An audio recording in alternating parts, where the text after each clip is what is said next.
As I said, I'm an avid opponent of academic selection. Not that I'm opposed to grammar schools or I'm opposed to A, B or C.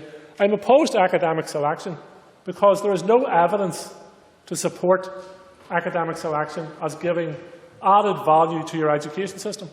But there is a weight of evidence to show that it damages your education system and that it damages young people. I can think of no other area of public policy that has so much evidence weighted against it.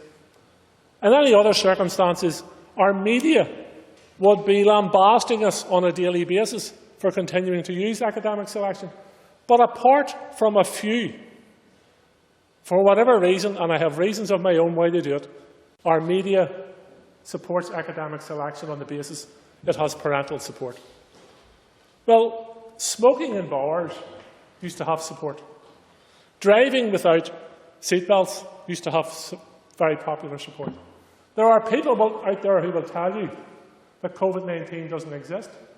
There were people out there, in fact, I was stopped recently on a walk by a guy who tried to shake my hand, took offence because I wouldn't shake his hand, then tried to tell me there was no such thing as COVID-19.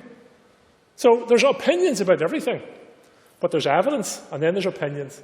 And the evidence tells us that academic selection is bad for your education system. So that's the responsibility we have as legislators, to ensure that something that is bad policy is removed. Now, in particulars of this year, why are we having this debate?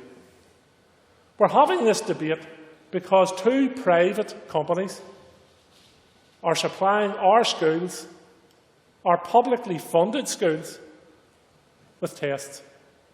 Now, I don't know what committee in this House those two private companies are accountable to. They're not accountable to the Minister, in fairness, because academic selection is outside the remit of this Minister. So they're not accountable to him. They're not accountable to the Education Committee because they're two private companies. So the question is, why are two private companies interfering in our education system in the first place? But I think in terms of the timing of the test, etc., schools have a huge responsibility here too.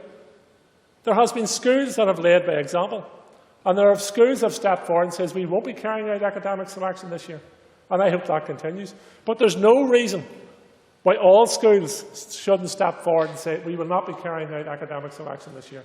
They don't have to wait on an instruction from the Minister. I would love to stand here and lambast the Minister, trust me. It'd be an easy speech. He has certain responsibilities around all these things. But we have devolved significant powers to our post-primary sector. Whether it's a grammar school or not a grammar school, they have significant powers. The Board of Governors carry significant powers in their hands. So they have a responsibility to step forward and say there will be no academic selection this year. And that in itself will lift huge pressure off our children and young people. Those who suggest that the test should be returned to the primary schools, I object to it. And I object to it on this basis. What about those children who are not sitting the test? My colleague Karen has given a very good example of a P7 teacher. Why should them children's education be disrupted and be abused because some either want to or are being told to that they have to sit a test?